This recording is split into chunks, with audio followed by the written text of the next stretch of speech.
आज 2 तारीख को राष्ट्रपिता महात्मा गांधी और देश के पूर्व प्रधानमंत्री लाल बहादुर शास्त्री की जयंती है।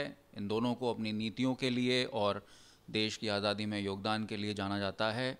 महात्मा गांधी को हमेशा से देश की आज़ादी का पूरक माना गया है और उनको प्रेरणा स्रोत आज भी लोग याद करते हैं।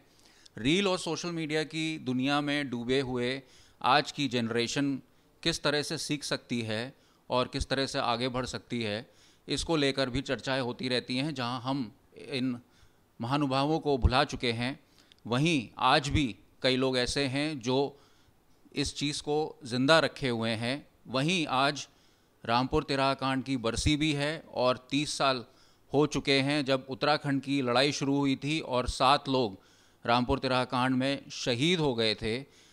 इन 30 सालों में उत्तराखंड कितना बदला है, इसको लेकर हमारे साथ बातचीत के लिए मौजूद हैं हरिद्वार सांसद और पूर्व मुख्यमंत्री त्रिवेंद्र सिंह रावत जी, जो कि खंडूरी सरकार में कैबिनेट मंत्री भी रहे, 2017 में मुख्यमंत्री भी बने और अब हरिद्वार से सांसद हैं। तो इनसे बेहतर और कौन बता सकता है। बात करते हैं। सर, बहुत बहुत स्वागत है आपका। धन्यवाद।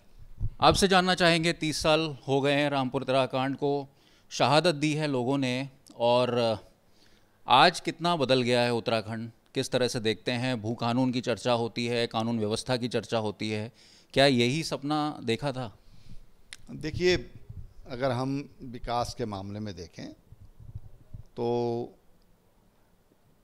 विकास तो स्पष्ट दिखाई देता है। अगर हम 2020 और उससे 2000 से पहले का और 2024 का उत्तराखंड देखें तो बहुत विकास हुआ है। सड़कें बहुत बनी हैं, जो मुख्य मार्ग हैं, राष्ट्रीय राजमार्ग हैं, वो बने हैं। रेल की जो क्षमता है, नई नई रेल लाइन भी बिछ रही हैं। हवाई कनेक्टिविटी भी बढ़ी है। हेल्थ का स्ट्रक्चर भी बहुत बढ़ा है। तो अगर हम मोटे तौर पे देखें, औद्योगिक विकास की दृष्टि अगर हम देखें तो औद्योगिक विकास हुआ है। हर दृष्टि से यहाँ पर डेवलपमेंट हुआ है, इसको कोई नकार नहीं सकता है और मैं समझता हूँ कि इसको नकारना भी उचित नहीं है।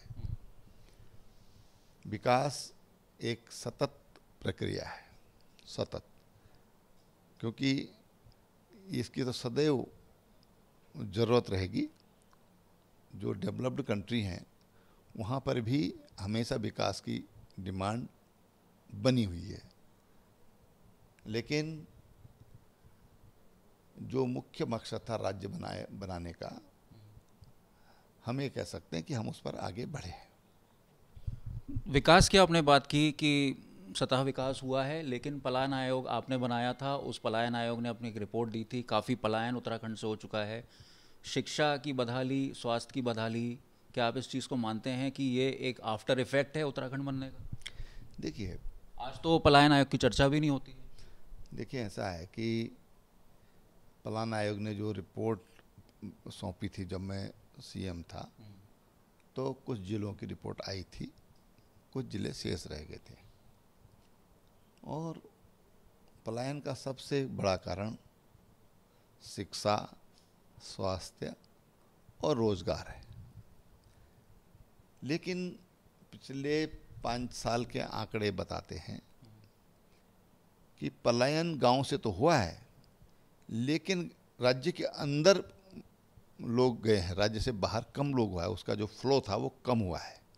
मैदानी जिलों की तरफ जाता है, मैदानी जिलों की तरफ, और जैसे पहाड़ों में है तो गाँव से जो आसपास जो मार्केट है, जो बाज़ार है, वहाँ पर वह नई मार्केट भी काफ़ी डेवलप हुई हैं। तो पलायन हुआ है, इसको तो कोई दो राय नहीं।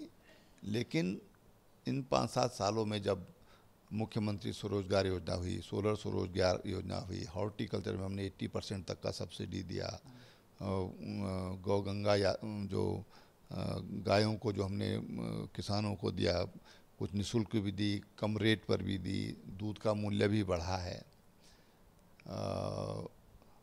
फ्लोरिकल्चर पर लोगों ने काम शुरू किया। मधुग्राम योजना हो या फिर रूरल जो ग्रोथ सेंटर है उन पर हो, वोकल फॉर लोकल का जो माननीय प्रधानमंत्री जी ने स्लोगन दिया, होम स्टे योजना हो, इन तमाम चीज़ों से पलायन में कमी आई है, ये हम कह सकते हैं।